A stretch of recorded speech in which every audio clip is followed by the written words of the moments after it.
जिम्मत क्या हुआ है? कौन है? बुबू का बेबी कहाँ बैठा हुआ है?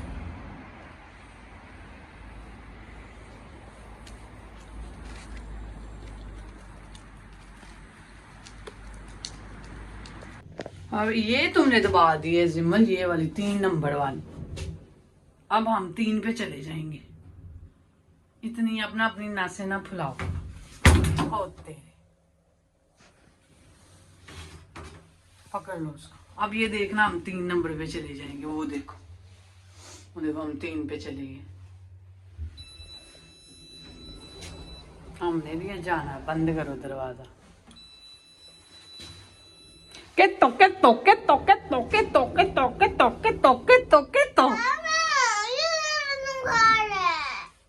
अस्सलामुअलैकुम एवरीवन, कैसे आप सब? उम्मीद करती हूँ सब ठीक होंगे। अल्हम्दुलिल्लाह जी, मैं भी ठीक ठाक। आपने देखा होगा बाहर तो बहुत ज़्यादा सर्दी है और आजकल मेरे लिए इतना डिफ़िकल्ट हुआ है ना कि मैं व्लॉगिंग भी नहीं कर पा रही। व्लॉग तो पड़े हैं, बस वॉइस ओवर का कभी कभी ऐसा हो जाता है ना कि मैं रुक जाती हूँ, ऐसे जैसे जम जाती हूँ। अब सर्दियों ने तो मुझे जमा दिया, मैं वहीं रुक गई हूँ। व्लॉगिंग ही नहीं दिल कर रहा करने को आजकल। तो अभी यहाँ पे मैं बच्चों को स्कूल छोड़ के आई, घर आके नाश्ता वगैरह किया। तो यहाँ पे भी मैं बना रही थी माश की दाल और चिकन। तो ये सारे मसाले ही हैं जो मैं इसमें ऐड करूँगी, क्योंकि बच्चों ने भी खाना होता है तो फिर मिर्चें तेज़ हो जाए ना तो वो फिर खाते नहीं, मुझे उनके लिए अलग करना पड़ता है। इसलिए मैं मिर्चें वगैरह बहुत कम रखती रही। देखिए ये भी कम, ये भी डाली है, लेकिन मुझे ऐसे लगेगा इनमें से भी ना, अभी मैं सोच ही रही थी कहीं ज़्यादा ही ना हो जाए ना। तो अभी बाहर बहुत ज़्यादा सर्दी थी आजकल। जब मेरे हस्बैंड घर थे ना पिछले दिनों में, तो मैं उन्हें यही कहती थी, मैं कह रही थी जब बहुत ज़्यादा सर्दी आनी है ना, चलो ये दिन तो अच्छे हैं, मैं बाहर जाऊँ भी तो कोई इतना डिफ़िकल्ट नहीं होता मेरे लिए, लेकिन आगे सर्दियाँ जब ज़्यादा स्टार्ट होनी है तो आपका काम शुरू हो जाना है।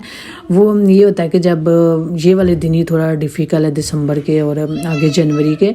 आगे मौसम फिर अच्छा हो जाएगा, उससे पहले जब सितंबर में स्कूल स्टार्ट होते हैं तब भी मौसम अच्छा होता है, तो कोई डिफ़िकल्ट नहीं होता ज़्यादा बच्चों के साथ। क्योंकि मैं शुरू से ही ना, पहले बड़ी बेटी जाती थी तो फिर मैं 2 को खानी साथ जाती थी लाजमी में उसके। फिर जब खानी बड़ी होगी तो जिमल आ गई, तो जिमल के साथ लेके जाना पड़ता है। यानी कि ऐसा नहीं कभी हुआ कि मैं अकेली जाऊँ और अकेली लेके आऊँ उनको, मुझे साथ घर से एक बच्चा लेके हमेशा जाना पड़ता था, तो वो हमें डिफ़िकल्ट मुझे हमेशा रहा है। तो अब जो खैर छोटी जिमल का ना एडमिशन तो हो गया है, लेकिन उसके अब छुट्टियाँ होनी है दिसंबर की, तो उसके बाद उन्होंने उसे बुलाया। तो यहाँ पे आज बाबा की शामत आ गई थी। हानि को कभी कभी मामा के लिए सरप्राइज़ तैयार कर लेती, तो कभी बाबा के लिए। मुझसे इसने ना गाजर मांगी पहले कि मामा इसको, मुझे लगा वैसे खेलने के लिए ले रही होगी, तो मैं तब भी कह रही थी तुमने ज़ाया ही करनी है ना। तो फिर बाद में पता चला जी बाबा के लिए खाना पका रही है गाजर का। तो मैंने कहा आप खाएं, उस दिन मैंने सलाद खाया तो आज आपको भी खाना पड़ेगा। तो कहते हैं चले मैं खाता हूँ। सो यहाँ पे मेरी बेटी कैलेंडर लेके, ये पुराना कैलेंडर है 23 का। जब बेटी मेरी ज़ीलो पढ़ती थी तो वो सारी क्लास के जितने भी बच्चे हैं उनका लगा के इन्होंने बनाया था। तो यहाँ पे ये वाला है छोटी, अब ये स्कूल में इसका बना है, तो उन्होंने मुझसे पूछा तो मैंने इसका कहा चले बनवा लेते हैं। ये अब नेक्स्ट ईयर का बनाया है उन्होंने। इसमें ये देखिए, ये सबसे पीछे मेरी बेटी खड़ी है, ये जो एक घुंघराले से बालों के साथ बच्चा है ना, लड़की है, हाँ ये शायद इसके साथ, हाँ ये वाली ये खड़ी है। तो ये उन्होंने बनाया है सारी, ये इसकी ना क्लास के बच्चे। ये खानी यहाँ पे बता रही थी उसकी कौन कौन सी ना फ्रेंड्स हैं, तो वो अपनी फ्रेंड्स के बारे में बता रही थी कि ये मेरी फ्रेंड्स हैं ना। तो मैंने कहा चलो बनवा लेते हैं, यादगिरी रह जाती है बच्चों की ना। फिर देख के ये पुराना पड़ा हुआ था ना, तो ये पुराना हमने लटकाया हुआ था दीवार के साथ, तो मैंने उतार के रख लिया। मैंने कहा गंदा हो रहा, ख़राब ना हो जाए ना, तो मैं इसको संभाल के रख लेती। यहाँ पे खानी क्रॉस कर रही है जो हमारे बर्थडेज़ हैं। तो खैर मैं बेटी की बात कर रही थी स्कूल की। अब वो उसका स्कूल तकरीबन एडमिशन पहले, क्योंकि मैं अपने भाई के घर चली गई थी, वहाँ से जब आई थी ना तो उस ज़िलों में उसका एडमिशन नहीं हुआ। दोनों बेटियों के तो हो गए थे लेकिन उसका नहीं हुआ था। अब जनवरी में होने हैं दोबारा एडमिशन।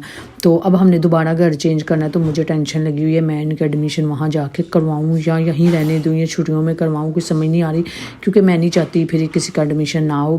बच्चों के तो हो जाते हैं, लेकिन उस घर के स्कूल जहाँ हमने शिफ्ट करना है ना, वहाँ मैंने फ़ोन करके पता किया था, तो हमने वैसी इन्फॉर्मेशन ली तो उन्होंने बोला कि नहीं अभी एडमिशन नहीं होंगे, और हमने करवाने भी नहीं, हमने साल ही इधर ही बच्चों का करवाना है क्योंकि उनकी स्टडी शुरू हो चुकी हुई है। तो मैंने चेंज तो नहीं करवाना अभी फ़िलहाल, हम वेट ही करेंगे। हमने घर ले लिया लेकिन हम चेंज नहीं करेंगे, हमने छुट्टियों में ही, जून की छुट्टियों में ही चेंज करना है। تو میں سوچ رہی جنوری میں ایڈمیشن ہوتے ہیں یہاں پہ نا بچوں کے نئے اگلی کلاسوں کے، تو میں سوچ رہی تھی وہاں جا کے کرواؤں، ابھی فی الحال کچھ سمجھ نہیں آ رہی، لیکن پھر ہسبینڈ کہہ رہے تھے چلیں دیکھتے ہیں، ہو سکتا کروا لیں، ہو سکتا ہے جا کے چھٹیوں میں کرا لوں۔ مجھے یہ ہے کہ عزیلوں میں اسکولس کے تو لے لیتے ہیں شروع سال میں اگر آپ کرواؤ، لمٹ میں بھی لے لیتے ہیں، لیکن پھر بڑی کلاس کرنا کمپلیٹ کرنا پھر بچوں کے لیے نا مشکل ہو جاتا ہے، تو اس لیے بڑی کلاس کا مڈ میں نہیں وہ لیتے بچہ پھر بھی، لیکن عزیلوں کا تو ویسے بھی جگہ ہو تو ہی لیتے ہیں، ورنہ وہ اتنا ڈیفیکلٹ بھی نہیں ہوتا اگر عزیلوں میں۔ ابھی دیکھنا زمل کو میں نے بہت لیٹ کروایا ہے، ابھی بھی ایک ہی اس کا رہ گیا ہے سال اگلا، تو میں نے کہا چلو ابھی اس کا شکر ہے یہاں ہو گیا، میں بہت زیادہ پریشان تھی 5 منتھ کیسے گزریں گے، یہ گھر میں نا جب اکیلی ہوتی نا پھر بہت تنگ کرتی، اس کی بہنیں ہو نا پھر نہیں اتنا کرتی، لیکن شکر ہے اس کا ایڈمیشن ہو گیا، 5 منتھ ہی یہ پڑے گی، آگے چھٹیاں ہو جانی ہیں، پھر میں نیکسٹ ایئر بھی چاہتی ہوں کہ جہاں ہم جائیں وہاں بھی اس کا لازمی ایڈمیشن ہونا۔ اس کے بارے میں بہت زیادہ ہسبینڈ سے بات کرتی ہوں کہ ان کے ایڈمیشن جنوری میں کروائیں یا چھٹیوں میں کروائیں، ابھی فی الحال کچھ سمجھ نہیں آ رہی۔ چلیں ابھی کرتے ہیں آج کی مختصر سی بات۔ کچھ رشتوں کے نام نہیں ہوتے، مقام ہوتے ہیں، اور کوئی ایک بار اس مقام سے گر جائے تو پھر پہلے جیسا تعلق رہ نہیں پاتا۔